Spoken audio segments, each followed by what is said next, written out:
Come, Samson, to Ironforge. Ha ha! Join the team. Hey team, it's McGuireReview, and today we're going to be taking a look at one of my favorite games. You know, I think I really like doing videos on some of these older titles that, you know, and I'll be honest, you can't just go out and buy this title. This title was released years and years ago. You can find it at auctions, you can find it on eBay, and if you do, I highly recommend you buy it. If you like just sort of these open adventure style board games, which really I have found are probably my favorite style of board games, are kind of these just sandbox sort of open adventure board games where you can level up your character, you can gain more loot and level up items, you have special abilities, and you can just quest and have fun with those quests. And that's really the type of board games that I really, really enjoy the most. Those are the kind that when I'm done playing and I walk away from the table, I feel good and I'm happy and I'm like, I want to play that game again, and that was a really, really fun experience. And I always get that from World of Warcraft, the adventure game. Now, this is an older title. We're going to spend just a little bit of time here kind of talking about this, and then we'll go through some of the components.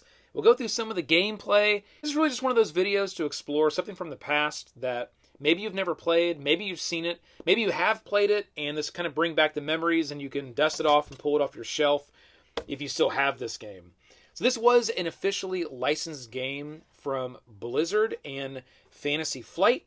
Fantasy Flight being one of my favorite game publishers, or definitely was at the time my absolutely favorite. This was an officially licensed game. There was a couple that they actually did. They did a World of Warcraft, the adventure game, this one, which was the smaller type of platform. And they also did World of Warcraft, the board game, which is a much more epic World of Warcraft style game that does replicate kind of what it would be like to play World of Warcraft, even deeper than what this game does.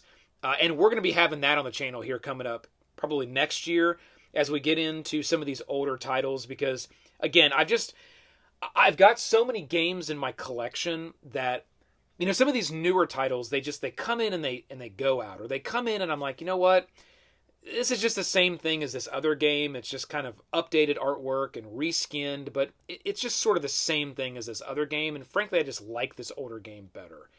I really think the design of some of these games from this era, for me, in my opinion, it was just a fun board game to sit down and play, and it wasn't so convoluted with, let me get my mechanic that's more intuitive than yours, and like a combat between designers behind the scenes and companies of who's got the best art and who's got the best miniatures, and that really didn't exist at that point in time. It was just make a cool game the best way you can, pick some mechanics, focus on those mechanics, and do those simple mechanics well. And again, this is just my opinion, but I do have a better time at the table with some of these older games from kind of this era. I would say games that are 7, 8 to 10 years old. I just have more fun with those types of titles than I am with some of the newer stuff. Not to say that some of the newer stuff isn't a lot of fun, because some of them are. I just, holistically, when this stuff comes out, I'm like, yes, let's play, right? I'm into it a lot more, and I feel like I walk away from the table just, I don't know, in a better mood. I feel like I walk away happier. That's just me. So I wanted to do a video on this game, and I will be doing a video on a number of titles that are older because of that.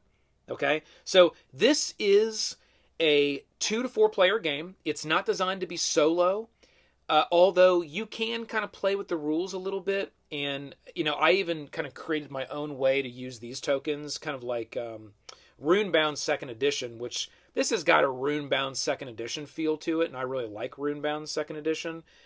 I was able to kind of use these tokens to be kind of like a Doom track, kind of like how they do their solo rules in 2nd Edition.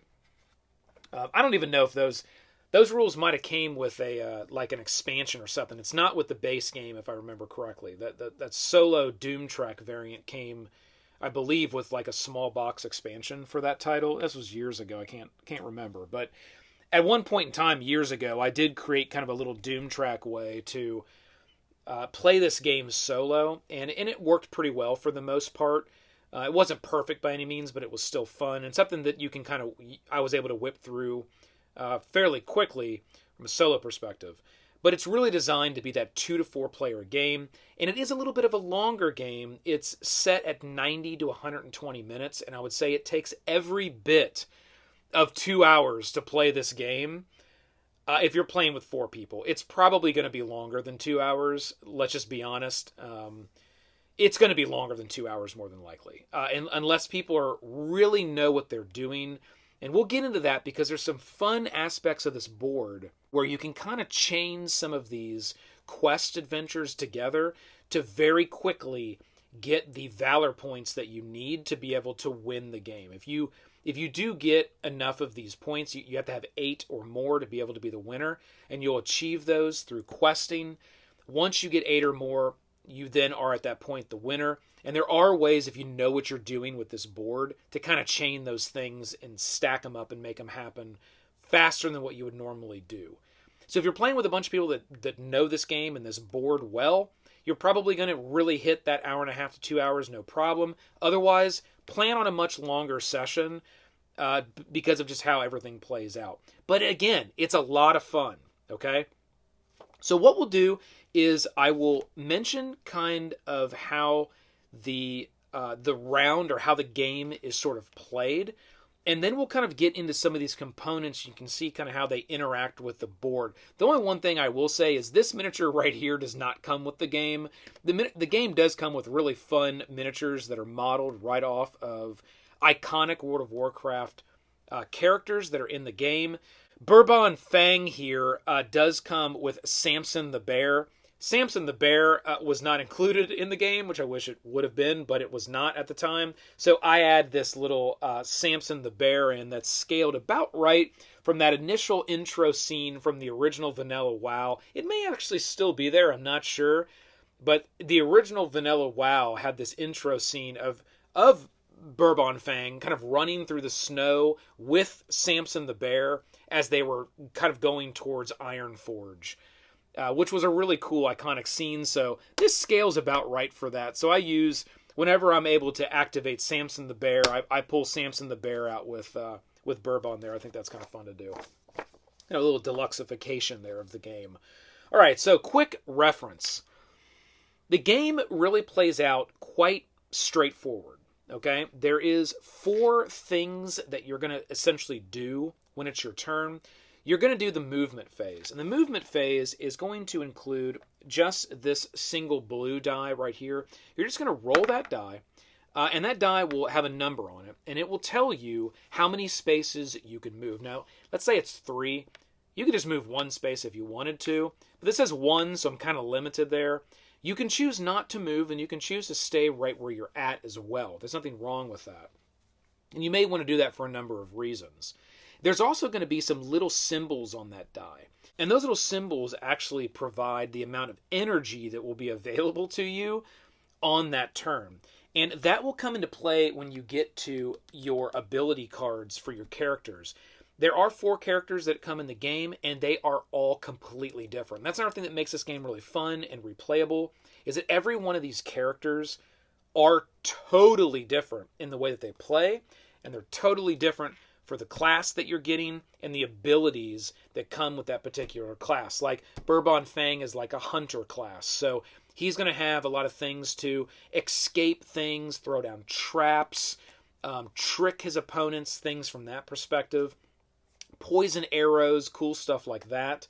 Where then if you have a warlock, you're going to have things that are more, magic missile kind of based and ranged based and things from that perspective. Which make the game really cool, right? Like you can play each one of the characters, and they're totally different. And there were expansions that came with this as well, like smaller boxed character expansions that came with this game, and I do have them all as well. They're in the box. I just ended up purchasing them over the years after this came out because I liked it.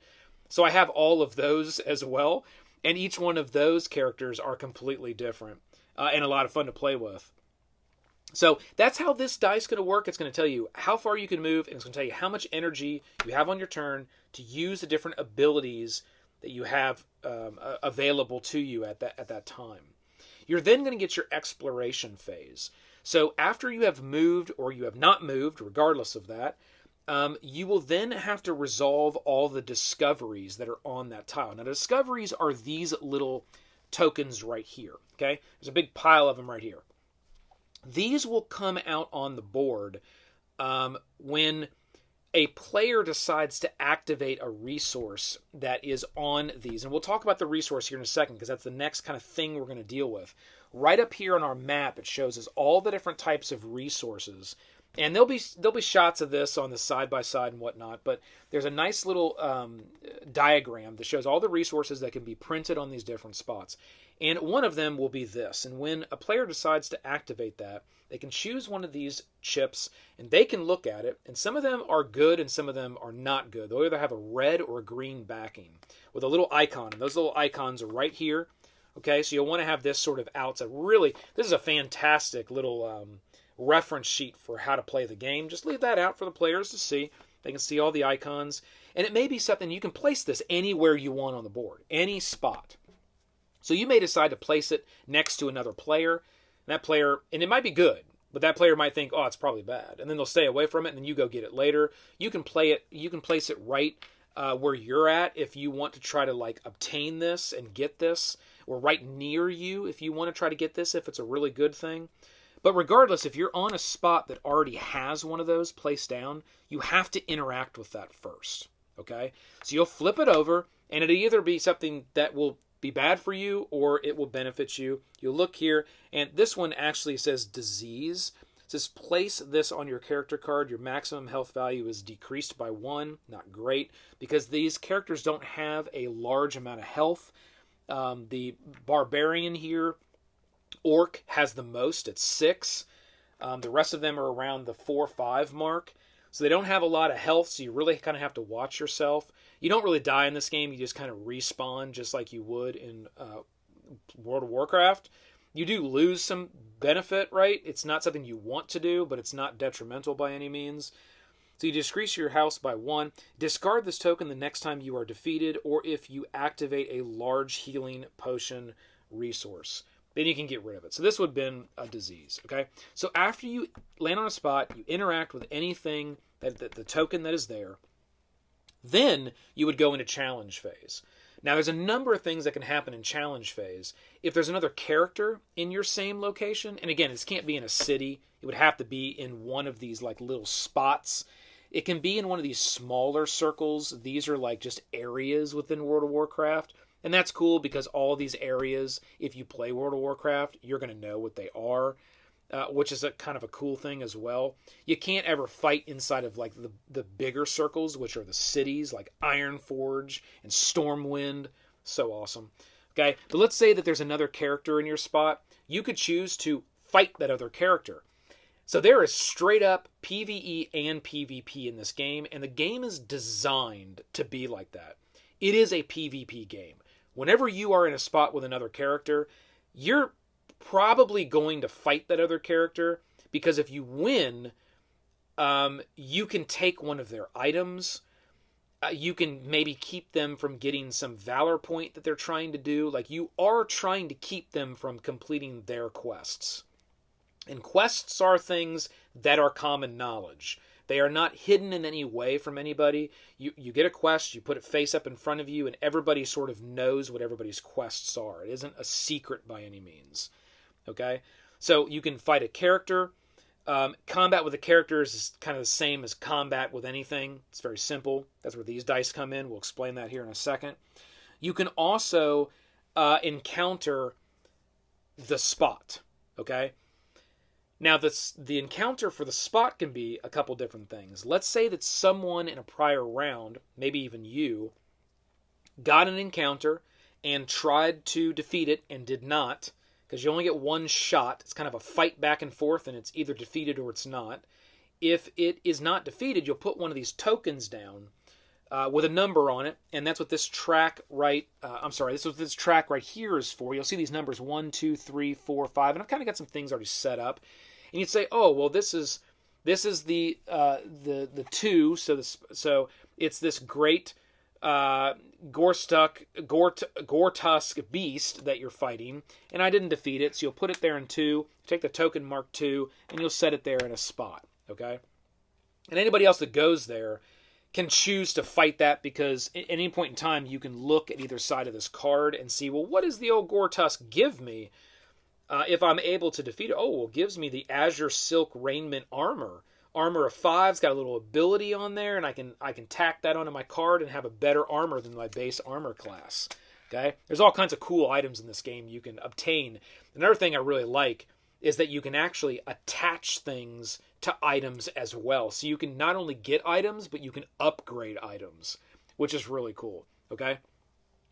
Now, some of these monsters actually have a little word on the card that will say aggro. And if it says that, you turn it to this red side, and that means you don't have a choice.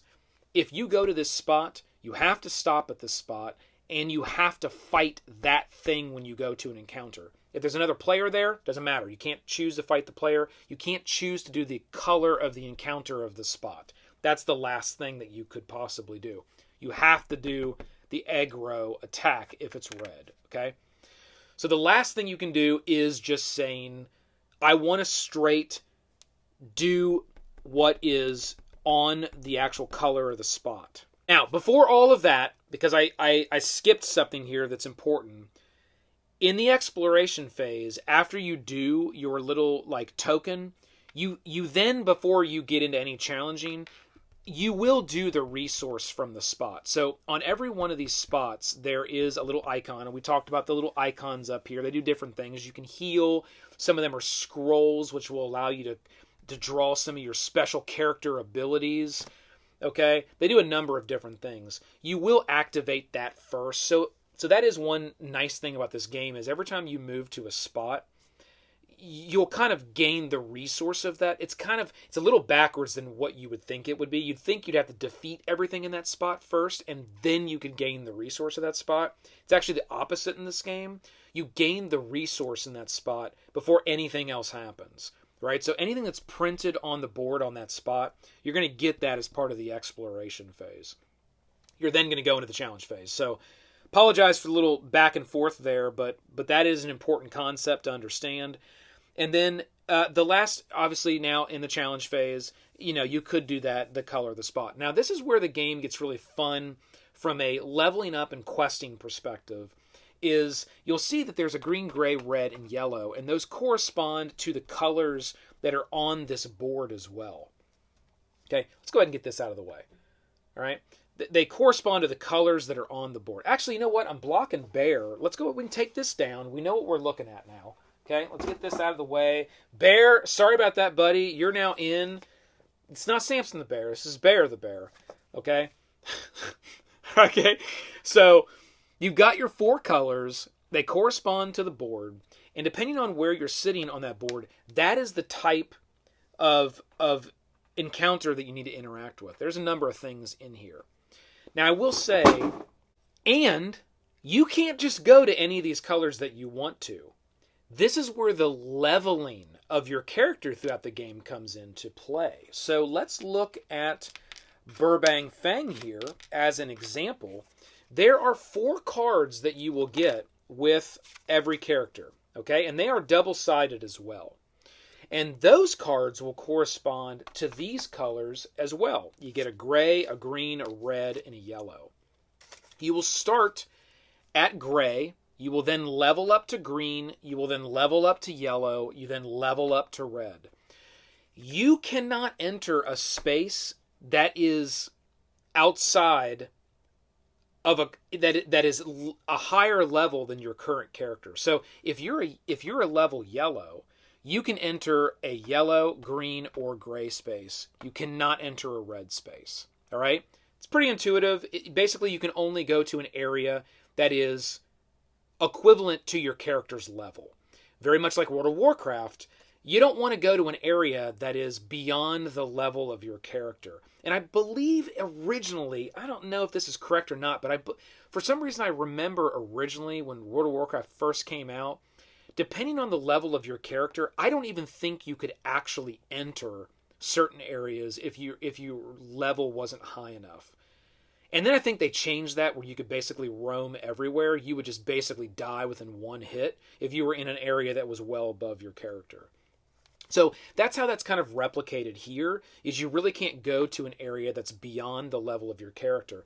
And that will scale the game, because there are some of these quests that will put things that you have to retrieve in red level, and you might still be a green or a yellow, and you can't get enough valor points to, like, you can't complete your quest to get your valor points to win until you level up to a red level to be able to get to that red level. Or there is a mechanic in this game where you can trade out your quests, and you can try to, like, get things that only are at the lower levels. We'll talk more about that when we get into kind of the questing side of things. But that's how these work. And they are double-sided, so it depends. Every character's different. Like for Bourbon here, it says on one side, and it'll always tell you starting side, and it will list sort of your ranged or melee attack. It will, because some characters are ranged and some are melee. In my opinion, the ranged-based characters do have an advantage in this game. It will list your base armor, and it will list your base, how much damage you will do if you actually get a hit. Which just means if you meter beat their armor, you get to hit them. And then it will also show, just like in World of Warcraft, the type of items that you are able to actually carry and use.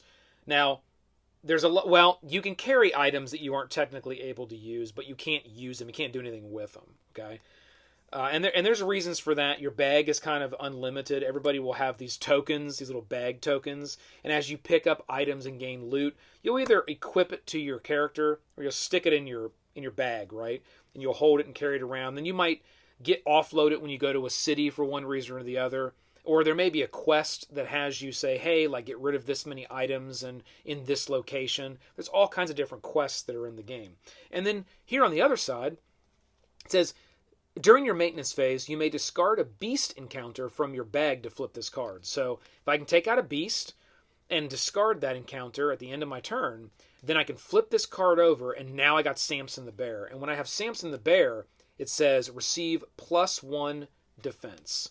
So if I roll a crit when I attack, and it indicates that right on the card, it's got the little crit symbol, I receive +1 defense. But only when I roll a crit.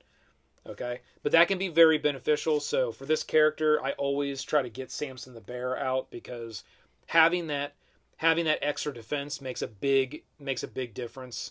Just that +1 defense in this game makes a huge difference for how it's designed. And that's how that's going to go. So when you hit these encounters, you will go to the color of the space, and you will always draw, because these are double-sided. Okay, so you always draw from the bottom. And some of these are encounters. If it is an encounter, you will keep drawing until you get something you have to fight. And if they're an encounter, it will be an encounter that will be happening right at that spot. That's why you'll see some of these cards just laying on the board.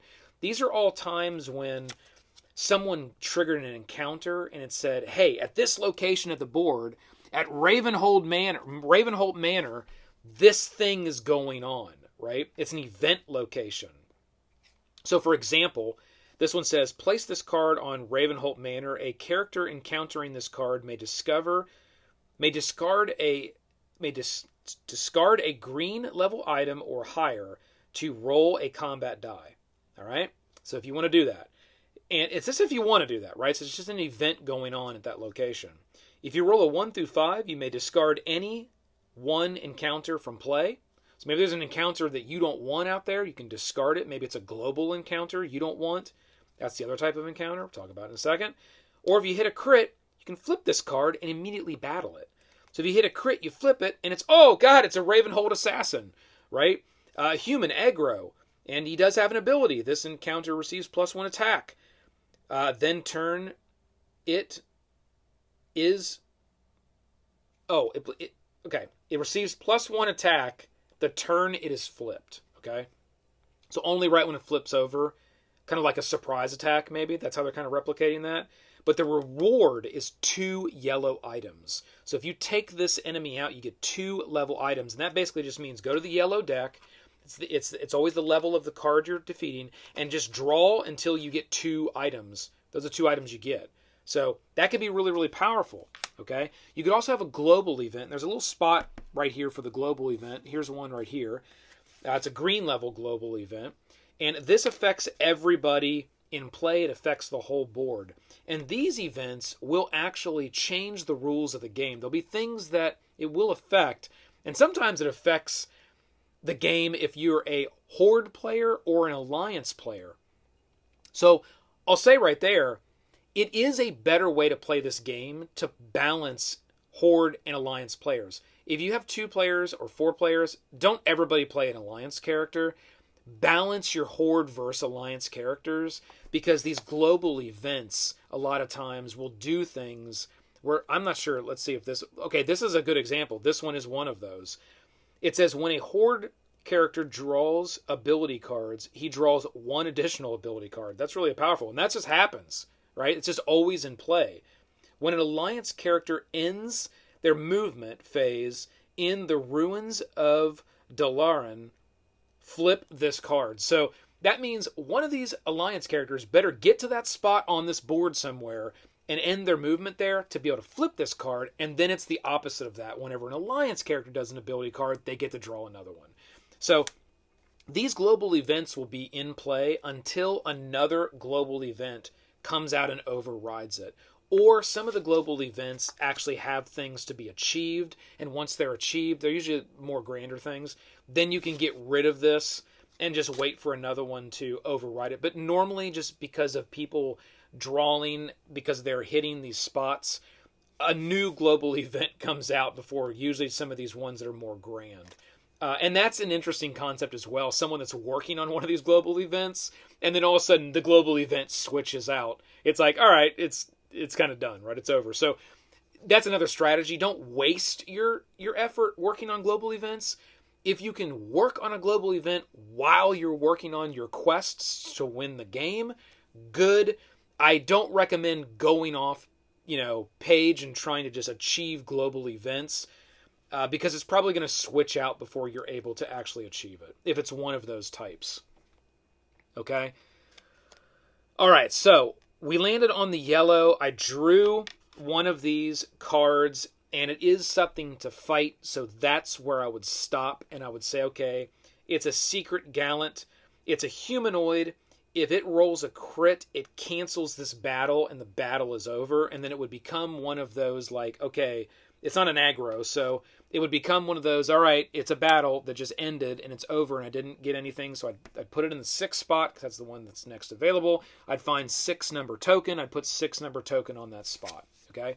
If I defeated it, then I would flip the card over, and I would see, what do I gain? Ooh, it's Don's Edge, which is awesome.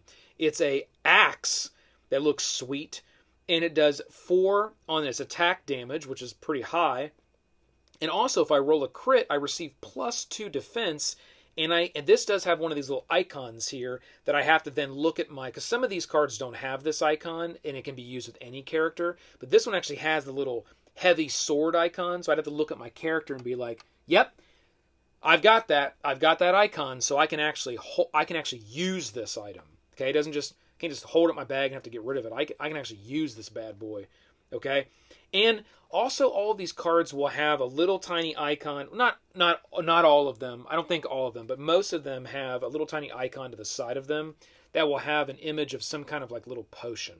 Okay, it'll look like a red potion, a blue potion, or a green potion. If it's a blue potion, you can get some more energy if you want. If it's a red potion, you can heal 1. If it's a green potion, it allows you to move 1 extra space if you want to. And that's just another way to use items that are in your bag. At any point in time, you can say, well, not at any point in time, it's part of the movement phase. Within the movement phase, you can say, I want to use this item I have in my bag for its potion value instead of anything else. It's another way, if you get a bunch of items in your bag that you can't use or you don't need for quests, that you can still use them. It's almost like you're just transmuting them into like some other type of benefit, which is, again, kind of something from World of Warcraft the game. Okay, so that's kind of cool that you can do that. So let's say that I needed to fight this thing.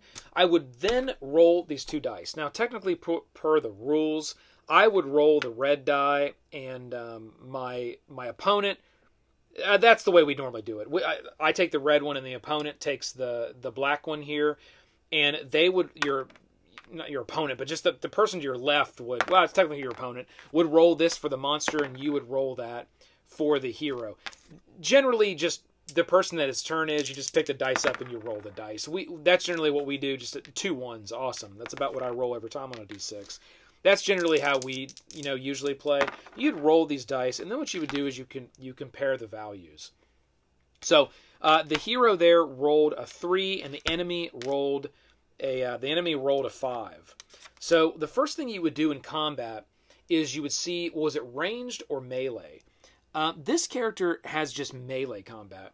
And the reason why that's important is because ranged combat happens first, and then melee combat happens. So if you are a character that has ranged combat and powerful ranged combat, like you found a really good item to add to your character, you could essentially kill the enemy before the enemy gets to attack.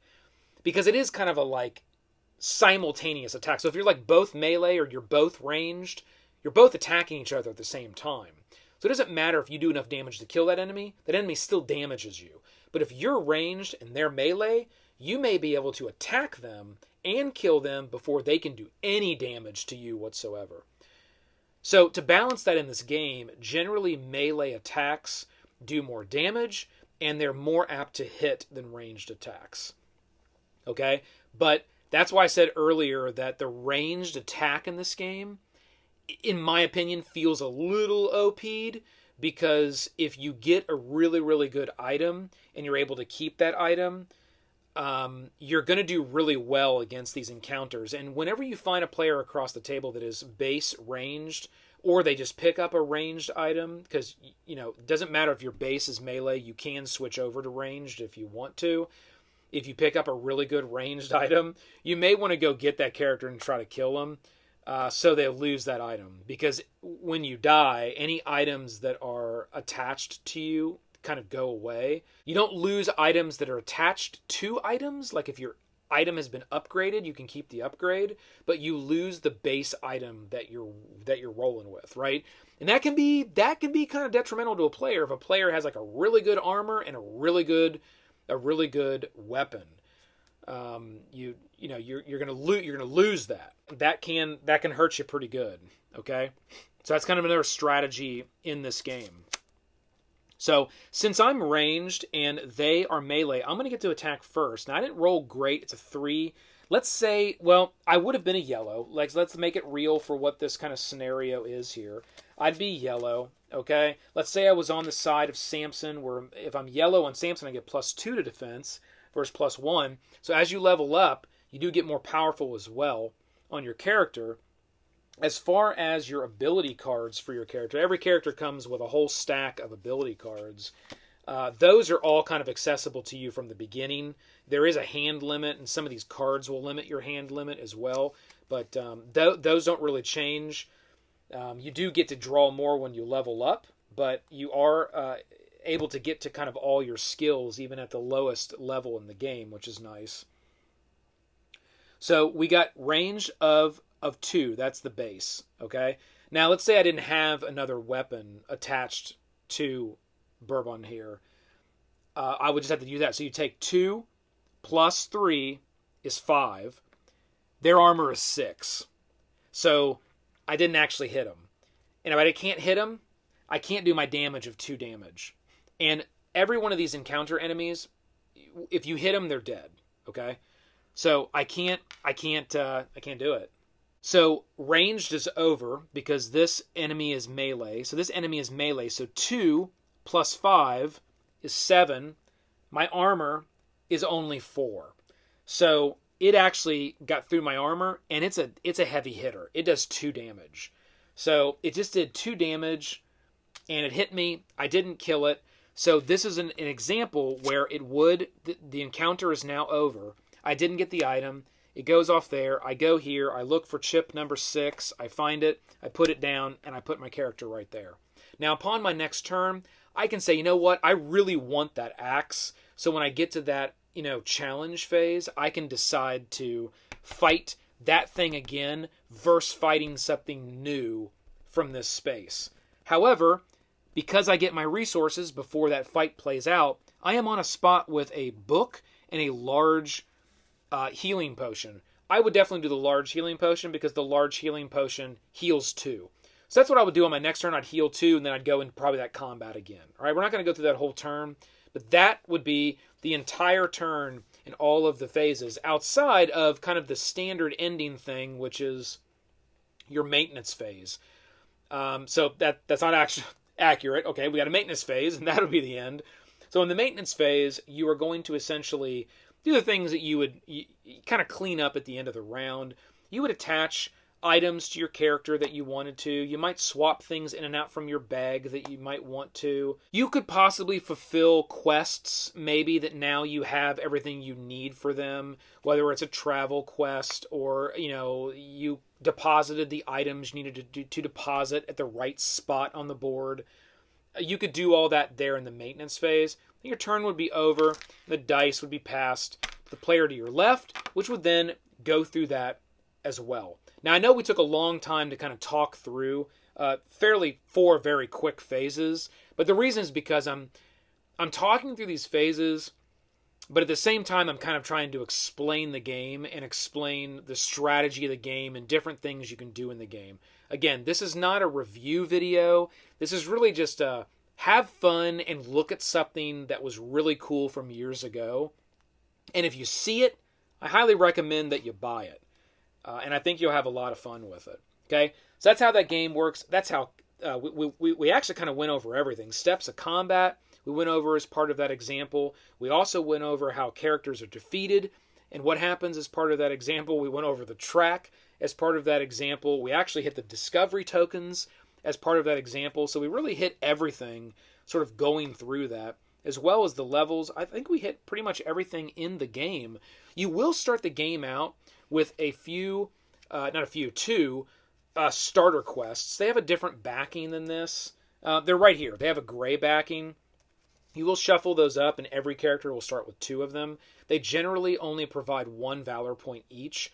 I think some of these do have 2, if you get lucky. And then all of your standard quests are going to provide more. It's like, let's see, most of them are 2. Some of them are, there's a number of them that are 3 as well. There are some that are 1, but they're very rare. And then there's one in here that has an X on it, and it provides as much valor points as what you can kind of achieve within the quest. That one can be very powerful as well. So we talked a little bit about, if you know the board, you can string some of these together. So you'll notice that some of these spots on the board have a color, and they're kind of a square. They look like a card. Those are actually like overlords. Those are like bosses within World of Warcraft that you can fight. And some of these bosses, when you defeat them, they come with a trophy. Like this one is Hakar's Heart. And it's worth 4 valor points. That's half of what you need to win the game. Okay?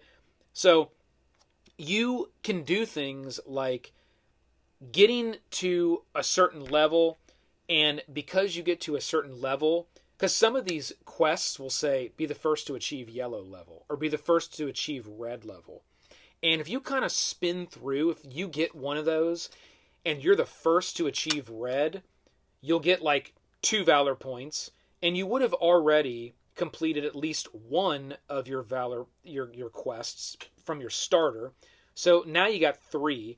And then if you fight, you'd probably have more than that by this point anyway, by red level. You fight this guy, you win, you get 4 more, there's 7.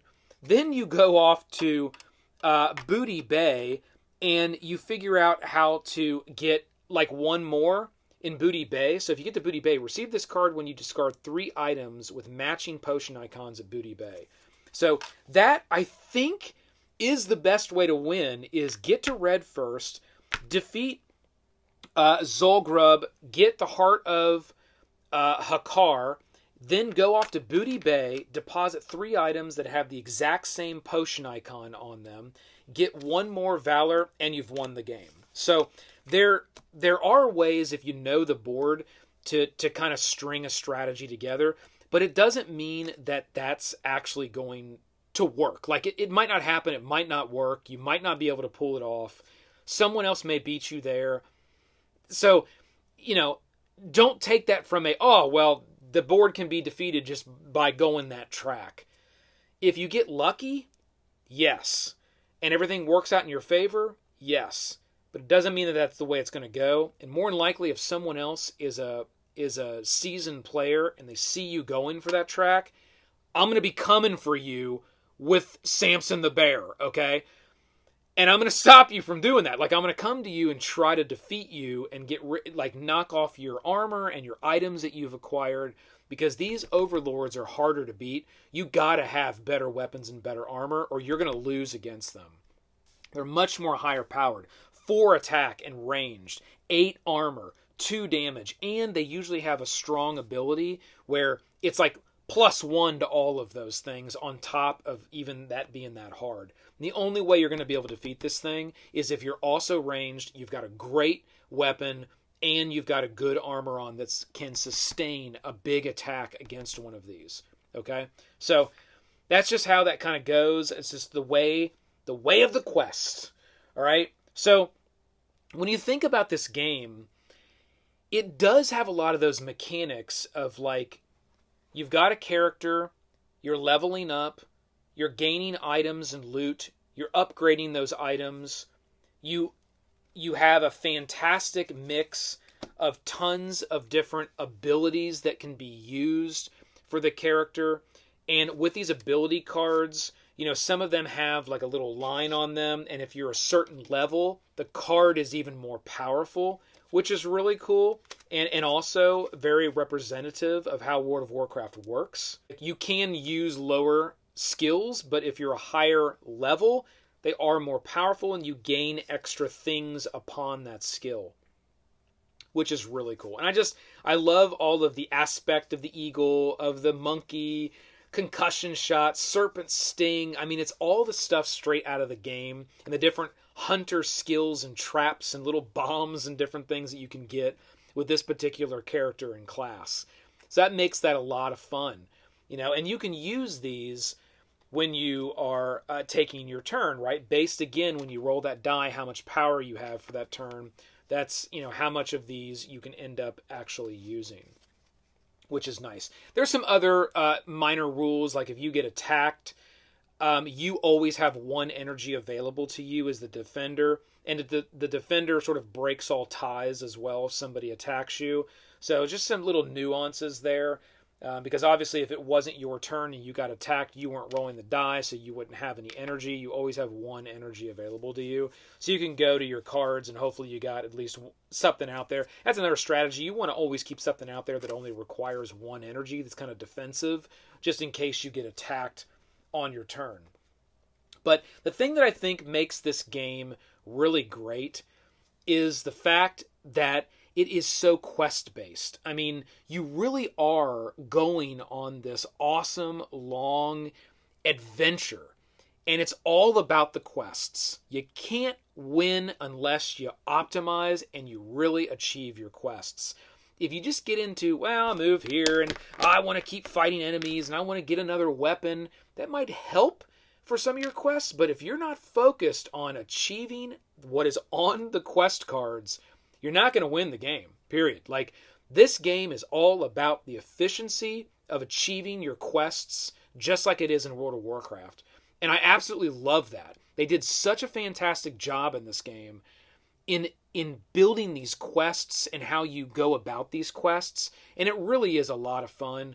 I have heard some reviewers say, well, it just feels repetitive. It's like, I do gray, then I do green, then I do yellow. It's just the same thing over and over again. And it's not. It's really not, because the quests do get more difficult. It gets more challenging. The quests become more grand in what has to be done in some of these higher level quests versus some of the lower level ones. I don't know. I think it's a great game. I love this game. I just pulled this out recently and played a couple games, and my kids had a great time playing this game. And, you know, we'll play this game to years to come. This is a game that will never leave my collection. It's just one that'll be here in the collection forever. So, again, team, we'll kind of call it at the end there. If you do see this game, I do recommend picking it up if you like these adventure-style games, or if you are a fan of the World of Warcraft series from the past, or you play today.